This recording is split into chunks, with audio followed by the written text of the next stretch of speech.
Durante todos os vídeos que eu estou produzindo, eu vou falar de 4 temas importantes demais para a construção de uma escola pública de qualidade, de uma escola pública de excelência, de uma escola pública de vencedores. Vou falar também das relações que existem entre estes temas, que eu chamo aqui de pilares da educação e que vou representá-los por estes copos de alumínio. O primeiro tema trata-se da formação dos professores, tanto a formação específica, naturalmente, e a formação pedagógica. O segundo, carreira e salários. O terceiro, autonomia dos professores, naturalmente.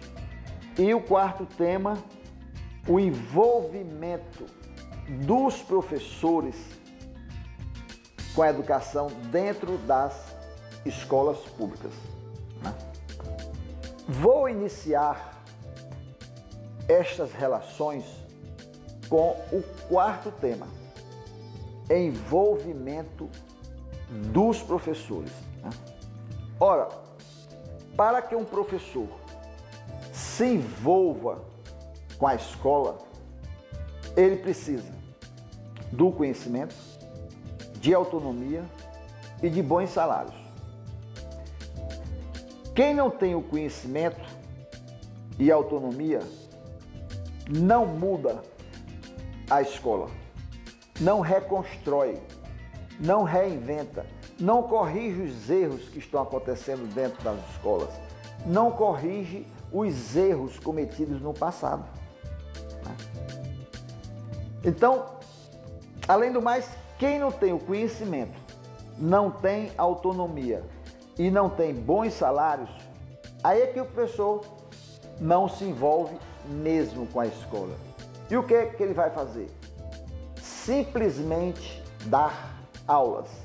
Ele recua e vai dar aulas, giz e apagador. É por isso que o professor não consegue construir a escola, porque ele não tem autonomia, não tem a formação e não tem bons salários. É isso que está acontecendo em muitos países do mundo, em muitas regiões, inclusive no Brasil. Os professores brasileiros que fazem licenciatura são formados apenas para dar aulas e só ganham para dar aulas. Pela manhã eles vão para a escola A, à tarde para a escola B e à noite para a escola C. Exemplo, pela manhã eles vão para as escolas particulares, à tarde para as escolas da prefeitura e à noite para as escolas do estado. Esse professor não constrói nem A, nem B, nem C. Esse professor que só vai para a escola dar aulas, ele vai desaparecer. Se ele não desaparecer no Brasil, ele vai desaparecer nos Estados Unidos, no Canadá, na Europa, no Japão, na Austrália. Não podemos mais ter um professor que só vai para a escola dar aulas. Professor de História vai para a escola dar aulas. Professor de Geografia, professor de Matemática. A formação, eu estou me referindo aqui aos professores que fazem licenciatura. É muito pouca a formação pedagógica e a formação para educar. Eles não são formados para educar, eles são formados para dar aulas, são dadores de aulas. Então esse professor que vai para a escola apenas dar aulas, ele é um meio professor, ele está incompleto. Professor tem que ir para a escola, ensinar e educar. E ele tem que ganhar para ensinar e tem que ganhar para educar. Não é verdade? Já os pedagogos, não. Os pedagogos, aqueles professores que fazem licenciatura, eles são formados para ensinar e para educar. Mas eles só ganham para ensinar. Por que que o professor busca diversas escolas? É uma questão de sobrevivência. O professor quer casar, quer constituir uma família, quer comprar um apartamento. Aí ele procura várias escolas. Existem professores ensinando em 4 escolas. Existem professores ensinando em 5 escolas. Esses professores não constroem nenhuma escola, porque é aquele corre-corre do professor indo de escola para escola. O professor está dando aula, de repente ele sai, vai para outra escola, almoça, vai para outra escola, é aquele corre-corre. Ele não termina educando e nem construindo a escola. Por que que eu falo aqui em construir a escola? Veja, o professor tem 3 missões. 3. Primeira missão, ensinar. Segunda missão, educar. E a terceira missão é construir a escola. Porque senão ele fica incompleto. A mesma coisa eu digo, não podemos mais ter um professor que só vai para a escola ensinar e educar. E quem constrói a escola? Então, construir são os professores agindo, elaborando projetos e executando os projetos. Isso aqui é construção. Por exemplo, se a escola precisa de promover o café da manhã dos alunos do primeiro turno, isso é uma decisão da escola. Os professores precisam ser pesquisadores, investigadores. Então, se eles sentem que a escola precisa promover o café da manhã dos alunos do primeiro turno, a escola vai ter que promover o café da manhã dos alunos do primeiro turno. Se há necessidade de um refeitório, então a diretora, os professores solicitam o refeitório, a diretora vai na Secretaria de Educação e solicita um refeitório. Isso aqui é construção. Construir um espaço coberto para contemplar os professores de educação física, isso é uma construção. Construir um laboratório de química é uma construção. São as ações dos professores que estão dentro das escolas. São as necessidades. A escola ela é construída pelas necessidades, né? E os maiores construtores das escolas públicas são os professores que estão dentro das escolas. Quem são os grandes construtores das escolas públicas? São os professores, né? São os professores, os que estão fora da escola e principalmente os professores que estão dentro das escolas. Não é verdade? Pergunte a um professor aposentado se ele mudou a escola. Ele vai dizer não. Eu não mudei. Não mudei nada. Eu passei 3 décadas na escola e não mudei.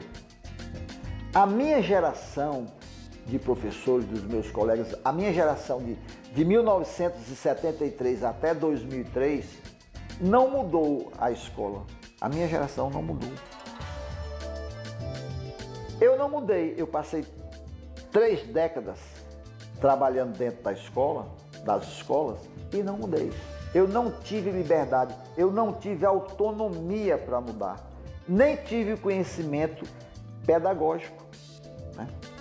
Não tive conhecimento pedagógico. A minha formação pedagógica foi tão pequena que eu digo que eu não tive formação pedagógica. Então o professor fica limitado, fica no espaço da sala de aula e não consegue mudar essa escola. O grande trunfo do professor é a aula. Quando o professor não pode construir a escola, mudar essa escola, ele recua e vai dar aulas. Vai simplesmente dar aulas. Ele fica desmotivado para construir a escola. Se ele não tem condições de construir a escola, ele recua e fica só dando aulas. Aí a escola vira um salve-se quem puder. Porque os professores que estão dentro das escolas são os maiores construtores das escolas públicas. Se eles não são ainda, eles precisam ser os maiores construtores. Até 2010, até o ano de 2010, o Brasil estava com 600 mil professores leigos. O que é um professor leigo? É aquele que não tem nenhuma formação, nem tem um curso de licenciatura, nem tem um curso de pedagogia. Então, até 2010, o Brasil estava com 600 mil professores leigos. Atualmente, os professores leigos são os estudantes, quer dizer, até 2010, né? Eram os estudantes que terminavam os cursos de ensino fundamental e também o do ensino médio, e eles iam dar aulas. São chamados professores leigos. Né?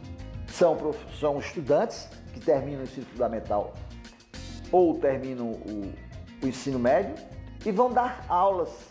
Agora, você conhece médico leigo, engenheiro civil leigo, advogado leigo, dentista leigo, né? Piloto da Força Aérea leigo? Não existe. Mas como na educação tudo pode, então inventaram essa expressão. Não existe professor leigo. Ou é professor ou não é professor. Né? Até 2007, o Brasil estava com um déficit de 250 mil professores, principalmente professor de matemática, física, química e biologia. Só o déficit de professor de física era de 90 mil professores. Então nós temos que recuperar, porque não podemos ficar com um déficit tão grande, né? Até 2007, de cada 100 professores de matemática que ensinavam matemática, apenas 27 tinham a licenciatura em matemática. De cada 100 professores de matemática que ensinavam matemática, né? Até 2007, apenas 27 tinham a licenciatura em matemática. Então nós estamos atrasados, né? O sistema tem que recuperar esse déficit de professores, né? Não é verdade? Veja uma coisa interessante. Esses cartões que eu uso, que estão em ordem aqui, são meus itens que eu relaciono